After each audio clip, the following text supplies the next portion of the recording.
Voilà, c'est exactement de ça qu'on va parler aujourd'hui. Le différentiel de puissance dans One Piece. Parce qu'entre les personnages qui rasent des îles avec un regard et ceux qui se font plier en deux cases, faut qu'on mette les choses au clair. Si je vous disais que la génération de Roger est intouchable, même aujourd'hui, que malgré toute la hype autour de Luffy, Law, Kid et les autres, les véritables monstres étaient déjà là il y a 30 ans. Aujourd'hui, on plonge dans un débat enflammé des fans de One Piece. Qui est la génération la plus puissante? Les légendes comme Garp, Barbe Blanche, Rayleigh, Roger ou les nouveaux monstres de l'ère actuelle? Restez bien jusqu'à la fin, vous risquez d'être surpris.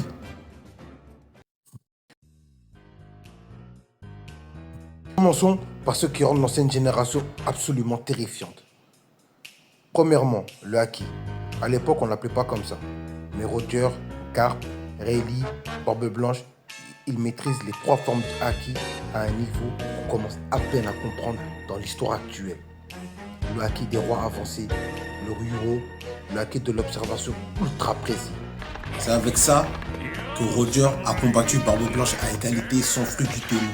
C'est une dinguerie les gars. On parle de Barbe Blanche Prime. Yo, samouraï! Come, sorry! Attendez, pause. Vous avez vu comment Roger a envoyé Oden Kozuki à travers les bois?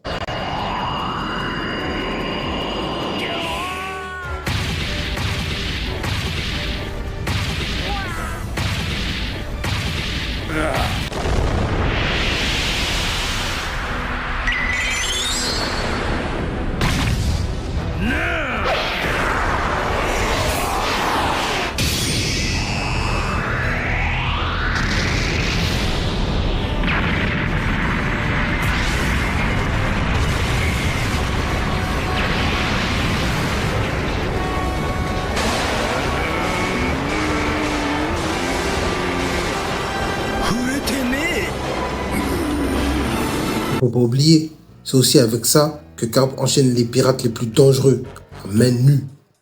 Rayleigh, il arrête Kizaru sans transpirer.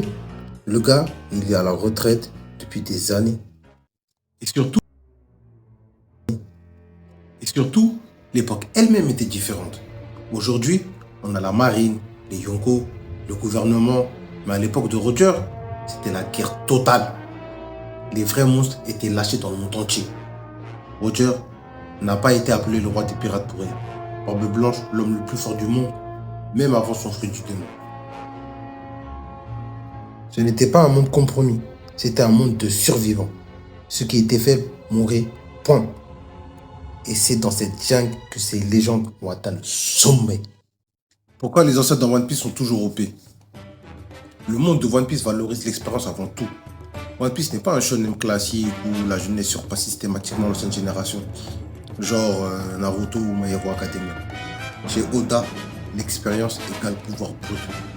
Des gars comme Garp, Sangoku, Rayleigh, Barbe Blanche, Roger n'ont pas juste la force physique. Ils ont combattu des monstres pendant des décennies. Ils ont maîtrisé le Haki des rois à un niveau de folie avant même qu'il soit connu du public ou expliqué à Luffy. Vraie clé de la puissance dans One Piece, c'est le Haki. Ce que One Piece montre progressivement, c'est que les fruits du démon ne font pas tout. Ceux qui maîtrisent le Haki des rois, le Haki de l'armement avancé et surtout le Haki de l'observation futuriste dominent. Et ça, la vieille garde le bosse depuis 20, 30, 40 ans. Les anciens, ils ont la main mise sur le pouvoir, quoi. Même Kaido le dit lui-même, Haki est supérieur à fruit du démon. C'est pour ça que des gars comme Shanks, qui n'ont pas de fruits, sont dans le top 3. Ils connaissent les secrets du monde et ont survécu à des guerres que la génération actuelle ne comprend même pas encore. Rayleigh, qui affronte Kizaru alors qu'il est retraité et torse nu. Une ancienne génération forgée dans une ère plus brutale. L'ère de Roger était bien plus violente.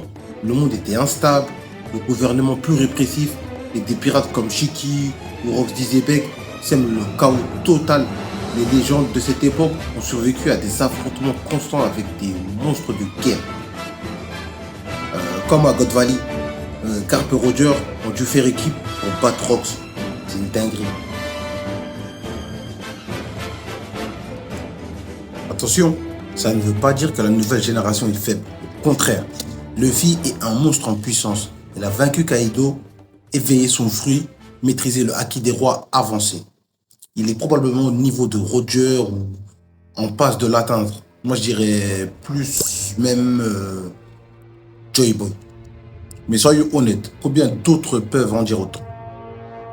Kid démoli par Shanks en un seul coup, Law écrasé par Barbe Noire, même Yamato ou Zoro ne sont pas encore au niveau des vrais monstres de l'ancienne ère.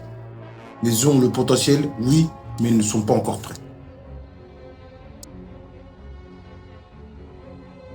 La génération des anciens est beaucoup plus puissante que la génération terrible. Car on le voit, dès leur arrivée dans le nouveau monde, ils se sont tous alliés ou presque à un empereur. Pour faire le récapitulatif. Scratchman, Basil Hawkins, X-Drake, Kaido, Capone Cabbage, Big Mom. Pony ou Rouge sont des exceptions et les autres, on les connaît. Futurs adversaires de Kaido, Kid, Luffy, Law. Kid qui perd son bras, même pas contre Shanks lui-même. Law stoppé par Barbe Noire. Le seul qui arrive un peu à s'en sortir, c'est Luffy, car il était formé par l'ancienne génération et le power-up de son fruit du démon.